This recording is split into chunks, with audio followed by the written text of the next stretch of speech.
ఆస్ట్రేలియాతో జరిగిన సెమీఫైనల్ మ్యాచ్లో మన టీమిండియా ఘన విజయం సాధించింది. దుబాయ్లో జరిగిన సెమీఫైనల్ వరల్డ్లో గెలిచిన టీమిండియా ఆస్ట్రేలియాపై చరిత్రను తిరగరాసింది. 2015 వరల్డ్ కప్ సెమీఫైనల్తో పాటు 2023 వరల్డ్ కప్ ఫైనల్లో మనల్ని ఓడించిన కంగారు టీంకి వడ్డీతో సహా తిరిగిచ్చేసింది. అన్ని డిపార్ట్మెంట్లలో ఫుల్గా డామినేట్ చేసి ఆసీస్ టీంని చిత్తుగా ఓడించింది. ముందుగా బౌలింగ్లో కంగారు జట్టుని తక్కువ స్కోర్కే పరిమితం చేసిన టీమిండియా తర్వాత చేజింగ్లో మన బ్యాట్స్మెన్ అందరూ చెలరేగడంతో టార్గెట్ని సక్సెస్ఫుల్గా ఫినిష్ చేశారు. ఫైనల్గా సెమీస్లో ఆసీస్ని ఓడించి గ్రాండ్గా ఫైనల్స్కి క్వాలిఫై అయ్యారు. ఒకసారి కంప్లీట్ మ్యాచ్ డీటెయిల్స్లోకి వెళ్తే ముందుగా టాస్ గెలిచిన Australia captain Steve Smith batting ఎంచుకున్నాడు.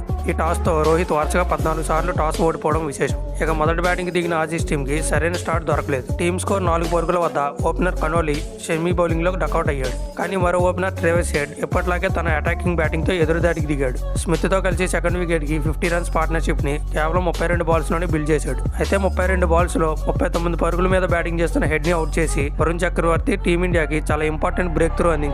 కానీ క్రీజ్లో ఉన్న స్మిత్ మాత్రం మరోసారి టీమిండియాకి అడ్డంగా నిలబడ్డాడు. లబుషేన్తో కలిసి ఇన్నింగ్స్ని ముందుకు నడిపించాడు. ఇద్దరు కూడా కేర్ఫుల్గా బ్యాటింగ్ చేస్తూనే స్ట్రైక్ రొటేట్ చేస్తూ స్కోర్ బోర్డ్ని ముందుకు తీసుకెళ్లారు. ఇద్దరు కలిసి థర్డ్ వికెట్కి 56 రన్స్ యాడ్ చేశారు. అయితే డేంజర్గా మారుతున్న ఈ జోడీని జడేజా విడదీశాడు. 29 పరుగులు చేసిన లబుషేన్ జడేజా బౌలింగ్లో ఎల్బీడబ్ల్యూగా అవుట్ అయ్యాడు. కానీ క్రీజ్లో సెట్ అయి ఉన్న స్మిత్ తర్వాత వచ్చిన జోష్ ఇంగ్లీష్తో కలిసి 34 రన్స్ పార్ట్నర్షిప్ని క్రియేట్ చేశాడు. ఇదే టైంలో స్మిత్ తన హాఫ్ సెంచరీ కూడా పూర్తి చేసుకున్నాడు. అయితే కేవలం 11 రన్స్ చేసిన జోష్ ఇంగ్లీష్ జడేజా బౌలింగ్లో అవుట్ అయిపోయాడు. ఆ తర్వాత వచ్చిన అలెక్స్ క్యారీతో కలిసి స్మిత్ మరో ముఖ్యమైన పార్ట్నర్షిప్ని బిల్డ్ చేశాడు. ముఖ్యంగా క్యారీ అయితే వచ్చిన దగ్గర నుండి దూకుడుగానే బ్యాటింగ్ చేశాడు. ఇద్దరు కలిసి 5th వికెట్కి 54 రన్స్ యాడ్ చేశారు. అయితే డేంజర్గా మారుతున్న ఈ పార్ట్నర్షిప్ని షమీ బ్రేక్ చేశాడు.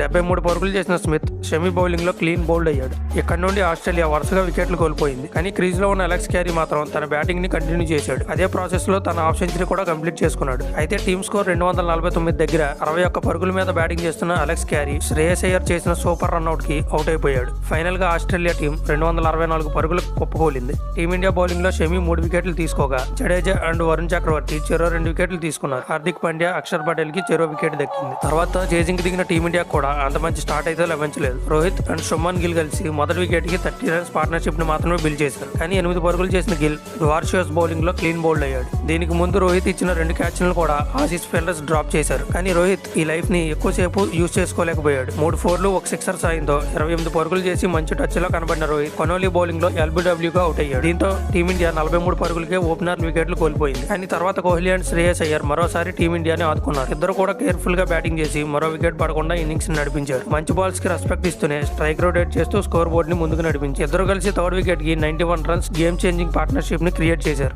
ఇదే టైంలో కోహ్లీ తన హాఫ్ సెంచరీ కూడా కంప్లీట్ చేసుకున్నాడు. అయితే 48 రన్స్ మీద బ్యాటింగ్ చేస్తున్న శ్రేయస్ అయ్యర్ ని అవుట్ చేసి ఆడమ్ జంపా ఆసీస్ టీమ్ కి పెద్ద బ్రేక్ త్రూ అందించాడు. కానీ హాఫ్ సెంచరీ మీద బ్యాటింగ్ చేస్తున్న కోహ్లీ మాత్రం ఎక్కడా ఛాన్స్ అనేది ఇవ్వలేదు. తర్వాత వచ్చిన అక్షర్ పటేల్ తో కలిసి 44 రన్స్ పార్ట్నర్షిప్ ని బిల్డ్ చేశాడు. కానీ 27 రన్స్ చేసిన Axar Patel Nathan Ellis bowling లో క్లీన్ బౌల్డ్ అయ్యాడు. కానీ తర్వాత వచ్చిన కేఎల్ రాహుల్ మాత్రం అటాకింగ్ బ్యాటింగ్ తో చెలరేగాడు. కోహ్లీ యాంకర్ రోల్ ప్లే చేస్తుంటే రాహుల్ ఆసీస్ బౌలర్లపై రివర్స్ అటాక్ చేశాడు. ఇద్దరు కలిసి 5th వికెట్ కి 47 రన్స్ పార్ట్నర్షిప్ ని బిల్డ్ చేశారు. అయితే సెంచరీకి దగ్గర అవుతున్న కోహ్లీ జంపా బౌలింగ్ లో క్విక్ షాట్ కి ట్రై చేసి క్యాచ్ అవుట్ అయ్యాడు. కానీ నెక్స్ట్ వచ్చిన హార్దిక్ పాండ్యా పవర్ హిట్టింగ్ తో రెచ్చిపోయాడు. దీంతో ఒక్కసారిగా మ్యాచ్ పూర్తిగా ఇండియా చేతిలోకి వచ్చేసింది. ఫైనల్ గా కేఎల్ రాహుల్ 6th మ్యాచ్ ని ఫినిష్ చేశాడు. దీంతో టీమిండియా మరో 11 బాల్స్ మిగిలి ఉండగానే టార్గెట్ ని ఫినిష్ చేసింది. ఫైనల్ గా ఈ సెమీఫైనల్లో ఆస్ట్రేలియా టీంపై 4 వికెట్ల తేడాతో ఘన విజయం సాధించిన టీమిండియా 2025 ఛాంపియన్స్ ట్రోఫీ ఫైనల్స్ కి క్వాలిఫై అయ్యింది. ఈ విజయంతో మన టీమిండియా 2015, 2023 వరల్డ్ కప్స్ లో మనల్ని ఓడించిన ఆసీస్ టీంపై కసితీరా రివెంజ్ తీర్చుకుంది. ఈ మ్యాచ్ లో కీలకమైన ఇన్నింగ్స్ అయిన విరాట్ కోహ్లీకి player of the match award దక్కింది. ఇక ఛాంపియన్స్ ట్రోఫీలోని ఫైనల్ మ్యాచ్